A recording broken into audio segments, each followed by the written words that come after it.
चिराग का ऐलान, बीजेपी से नहीं करेंगे गठबंधन, अकेले ही लड़ेंगे लोकसभा चुनाव। सभी 40 सीटों पर उम्मीदवार उतारेंगे चिराग पासवान। चिराग पासवान के ऐलान से मुश्किल में दिख रही है बीजेपी।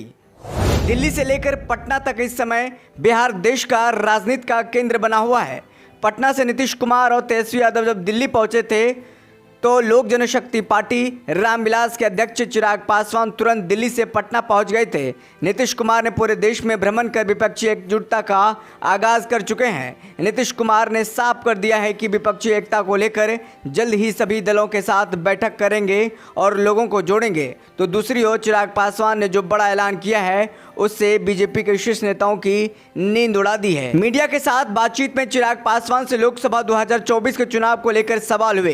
पूछा गया कि आगामी लोकसभा 24 के चुनाव का क्या प्लान है, आप किस गठबंधन में जाएंगे और आप किसके साथ गठबंधन करेंगे। चिराग पासवान ने जो जवाब दिया उससे बीजेपी की नींद उड़ गई है। चिराग ने कहा कि गठबंधन चुनाव के बाद किया जाएगा, यानी चिराग पासवान फिलहाल किसी भी दल के साथ गठबंधन नहीं करेंगे। वो पहले ही कह चुके हैं कि सभी 40 सीटों पर चुनाव लड़ने की तैयारी पूरी हो गई है। चिराग पासवान के इस ऐलान से बीजेपी को सबसे बड़ा झटका लगा है। पार्टी अभी तक ये मानकर चल रही थी कि चिराग पासवान किसी भी कीमत पर नीतीश कुमार के साथ नहीं जाएंगे। बीजेपी नीतीश कुमार को अपने पाले में करने की कोशिश कर रही है। इस कारण से चिराग पासवान से डील नहीं हो रही थी, लेकिन नीतीश कुमार ने बीजेपी के लिए अपने दरवाजे बंद कर दिए हैं। तो चिराग पासवान ने भी साफ कर दिया है कि वो भी बीजेपी के साथ गठबंधन करके चुनाव नहीं लड़ेंगे, यानी बीजेपी को झटके पर झटके लग रहे हैं। अगर चिराग पासवान बीजेपी से गठबंधन नहीं करते हैं तो इसका बड़ा नुकसान बीजेपी को झेलना पड़ेगा।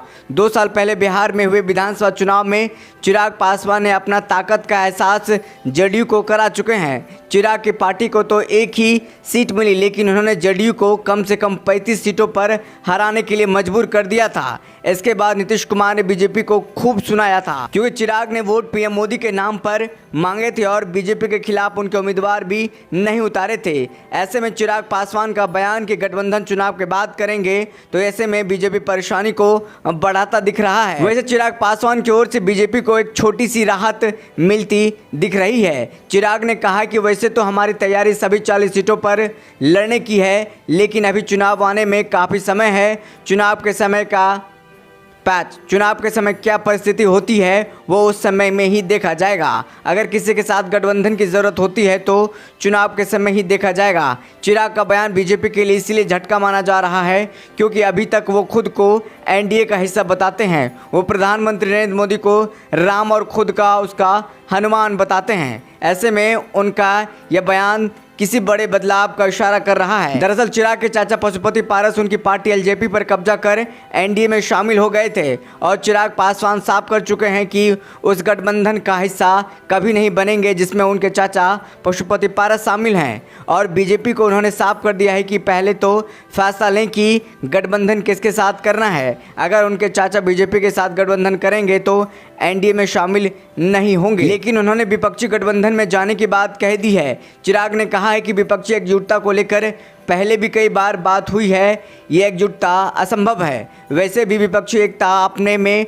बहुत बड़ा भ्रम है। किसी विषय पर विपक्ष एकजुट हो जाए ऐसी कभी हुआ ही नहीं है और न ही आगे कभी होगा। 2014-2019 में एकजुट करने का प्रयास किया गया था, अब 2024 में एकजुट करने का प्रयास कर रहे हैं, लेकिन इसमें कोई सफलता नहीं मिलेगी, ये भी तय माना जा रहा है। साफ चिराग पासवान ने बीजेपी के लिए अभी से अपने दरवाजे पूरी तरीके से बंद कर दिए हैं, लेकिन उन्होंने एक शर्त जरूर रख दी है।